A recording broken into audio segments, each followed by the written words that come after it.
Sathya Sai Speaks, Volume 5, Chapter 42. Pay the Price. Man's mind is so peculiarly constituted that he puts faith in newspapers and bazaar rumors, but refuses to believe that Sri Krishna taught the Gita to Arjuna, or that Vyasa composed the Bhagavata. This is because the newspaper caters to his senses, to his craze for sensationalism and curiosity about other men and their affairs. Man's sense of values is so degraded that he does not revere the Gita as much as he values and scans the pages of the daily newspaper. This is to be attributed to sheer ignorance and perversity, or pitiable fate. People lend their ears and mortgage their brains to wicked and vicious men, reveling in sin. They get the admirers they deserve, the following that fouls the air as much as they. The fear and anxiety that infect humanity today are the result of this degradation of values, this ignorance of what is of significance and what is not. This want of faith in what the elders and sages have handed down as the wisdom of ages. People prefer what is pleasing to what is beneficial. The patient is dictating to the doctor and insisting on the medicine he likes to swallow, the regimen he feels will keep him happy. Patients who do not know a single thing about higher values raise silly questions and doubts. You, who have inherited the greatest philosophical texts and the most useful texts on spiritual discipline, hesitate to place them before those doubters. You do not know what they contain, nor have you practiced them and experienced their efficacy. There are people now who claim to be Indians, but who do not know who Rama is, who refer to his queen as Mrs. Rama since they do not know her name. Such men may have as many degrees as I have hairs on my head, but they are unworthy to be called the children of this land. What if a person rolls in wealth, goes about in cars, and lives in a multi-storied mansion? Of what avail is your filling yourself with information regarding film stars and prize fighters? As Ramana Maharshi used to tell everyone who went to him, know who you are. When asked who are you, you inevitably give the name that someone fixed on you as a label. But who are you really? Have you tried to know that correctly and well? Get something divine if you want the divine. It is the running after Vishaya Vasana, attachment to sense objects, that produces all this discontent. That vasana, that type of desire, has no end. Once you become a slave to the senses, they will not leave hold of you until your death.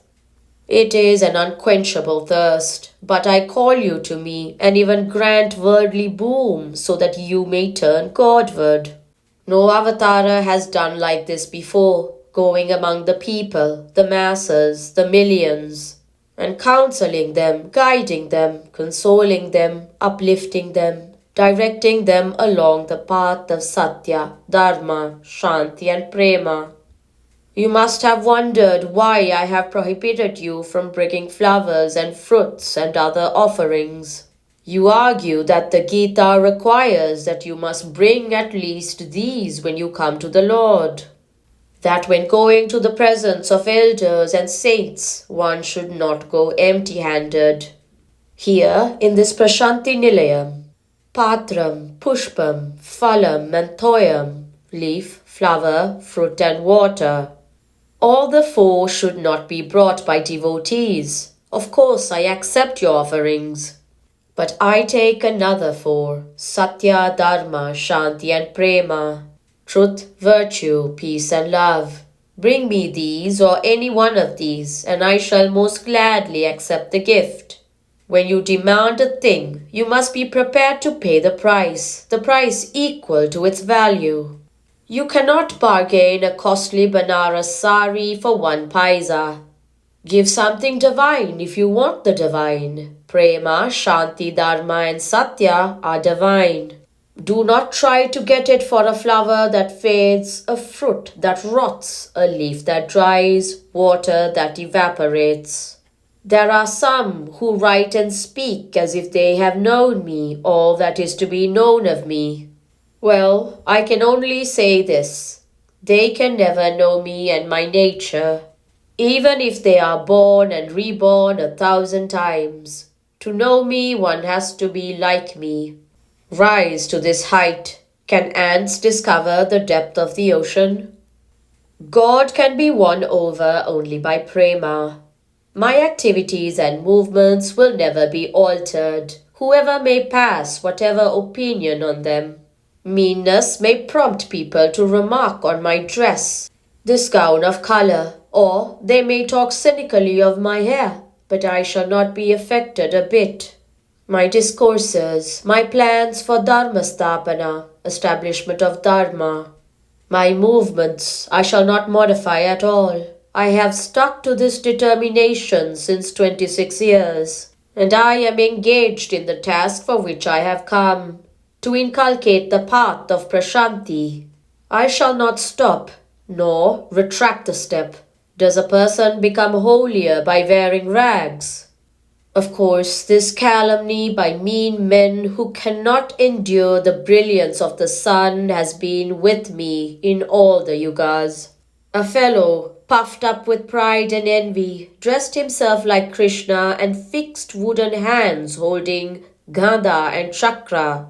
He had the foolish bravado of challenging Krishna, and finally he paid for this impertinence pretty heavily. How can darkness conquer or stand up to light? Krishna is Prema Swarupa, and he can be won over only by Prema. Audacity cannot approach him. Actors in films, however correct their accoutrements and intonation, can never be the real. Not even the biggest scientist can understand me by means of the categories to which he is accustomed. I always smile at those who deride me, and even those who praise me. I am always full of happiness, whatever may happen. Nothing can come in the way of my smile. Derision and calumny only tend to make it grow better and happier. Do not undermine the faith of others. That is why I am able to impart joy to you and make your burden lighter. The Sambhashana, conversation with God, is said to result in Sankata Vimochanam, liberation from the grip of grief.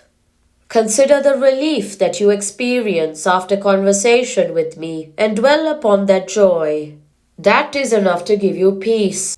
It is because I am eager to give you that joy that, for a 10-day festival like this, I myself move about so much and look into every detail of the programs, the arrangements for your stay, etc.